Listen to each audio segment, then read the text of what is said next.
وكفى وسلام على عباده الذين اصطفى أما بعد عن النبي صلى الله تعالى عليه وسلم أنه قال يا أيها الناس ليس من شيء يقربكم إلى الجنة ويباعدكم من النار إلا أمرتكم به وليس شيء يقربكم إلى النار ويباعدكم من الجنة إلا نهيتكم عنه ألا وإن روح الأمين قد نفس في روحي أن نفسا لن تموت حتى تستكمل رزقها فاتقوا الله وأجملوا في الطلب ولا يحملنكم استتاب الرزق أن تطلبوه بمعاصي الله فإنه ما عنده لا يدركه إلا بطاعته أو كما قال عليه السلام. رسول اللہ صلی اللہ علیہ وسلم نے ارشاد فرمایا ایک دفعہ بڑے اہتمام سے اور فرمایا اے لوگوں کوئی ایسی چیز نہیں ہے جو تم کو جنت کے قریب کرتی ہو اور جہنم سے دور رکھتی ہو کہ میں نے نہ بتایا ہو بلکہ اس کو بتا دی. ہر وہ معاملہ، ہر وہ شے، ہر وہ چیز جس سے تم جنت کے قریب جہنم سے بعید ہو سکتے ہو میں نے اس کو بتا دیا. اسی طرح کوئی ایسی چیز نہیں جس سے تم جنت سے دور ہو جاؤ اور جہنم کے قریب آ جاؤ مگر میں نے اس سے تم کو منع کر چکا. میں نے تم کو اس کے سلسلے میں منع کر دیا. اسے روک جاؤ، جو حکم دیا کرنے کا کر لو، جسے روکا اسے روک جاؤ، یہ تمہارے لیے خیر ہے. جیسے کہ اللہ تعالیٰ نے خود قرآن کریم میں اس مفہوم کو ان عبارت میں ادا فرمایا ما آتاکم الرسول فخذوہ وما نہاکم عنہ فانتہوا. جان لو اے میرے بندو رسول نے جن چیز کا تم کو حکم دیا اس کو کرتے جاؤ، اس میں ادھر ادھر کے چونچرا نہ کرو اور جس سے روکا اسے روک جاؤ، اس کے خلاف نہ کرو. لہذا اسی جملے سے حدیث کے جملے سے معلوم ہوا آج مسلمان کو بہت سے اللہ کے احکام معلوم ہے جس کی وجہ سے جنت ملتی ہے، جہنم سے دور ہوتا.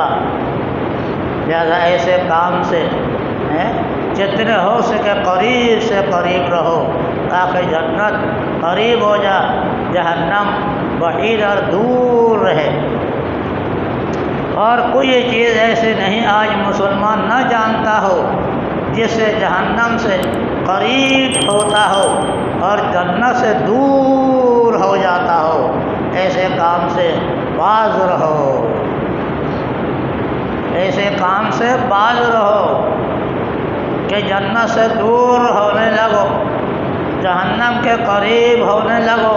ایسے کام سے باز رہو.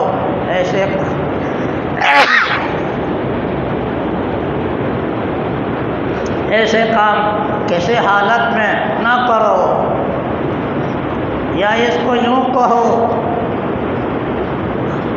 اللہ کے کرنے کا جو حکم دیا اس کو کرنے میں کوتاہی نہ کرو، نہ کرنے کے لیے جو منع فرما دیا اس سے قریب نہ جاؤ.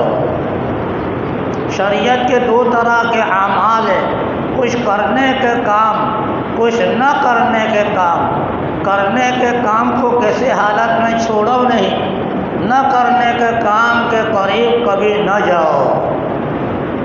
اور آگے فرمایا کہتے ابھی جبرائیل امین آیا اور میرے دل میں یہ بات ڈال دی وہی کے ذریعے سے کیا وَإِنَّ نَفْسًا لَن تَمُوتَ حَتَّىٰ تَسْتَكْمِلَ رِزْقَهَا، یہ بات میرے دل میں ڈال دی، وہی کے ذریعے سے بتا دی کوئی نفس بھی جب تک کہ اپنا رزق حاصل نہیں کر لے گا مر نہیں سکے گا، کوئی بھی انسان مر نہیں سکے گا جب تک کہ وہ اپنا رزق حاصل نہ کر لے، اپنے پورا رزق حاصل کر لے گا تو دنیا سے جائے گا۔ آپ نے دیکھا، مشاہدہ کیا، تجربہ کیا، بہت سے مرنے والا ہے وہ سسکتا رہتا ہے، تڑپتا رہتا ہے، کسی سے پانی پینے کے لیے، کسی کے دودھ پینے کے لیے، وہ دودھ یا پانی دیا پیا بس رخصت ہو گیا، وہ پینے کے لیے اس قطرہ کے لیے تڑپ رہا تھا، جو اس کو کھانا ہے، جو اس کو پینا ہے، اس کو وصول کرنا ہے، دنیا کے رزق کو وصول کر لیا بس چل دیا۔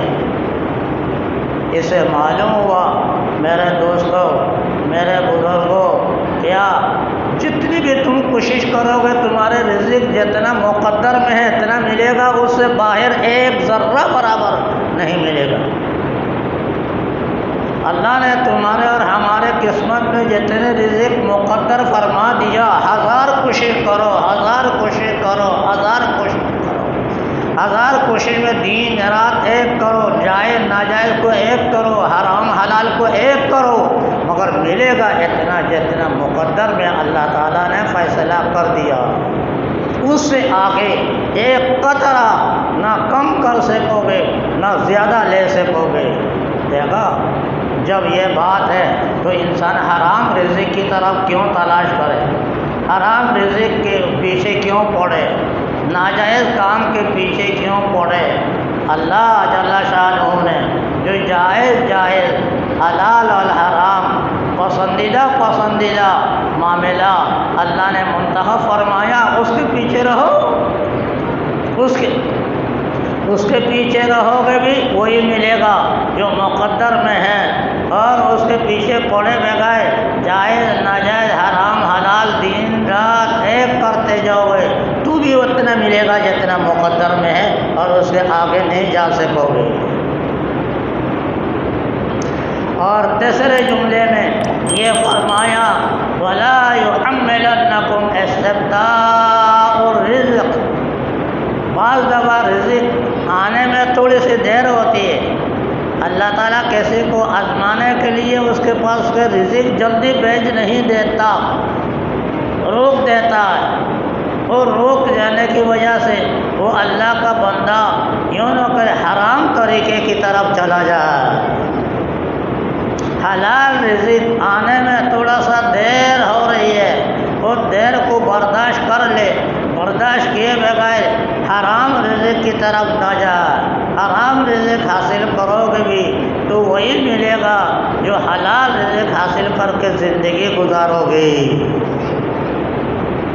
اور آخر میں چوتھی بات یہ فرمائی وَإِنَّ مَا عِندَهُ لَا يُدْرَكُ إِلَّا بِطَاعَتِهِ، یہ جان لو اللہ کے نزدیک جو چیز ہے وہ اللہ کی اطاعت سے، فرمان برداری سے مل سکتی ہے، اللہ کو ناراض کر کے نہیں مل سکتی۔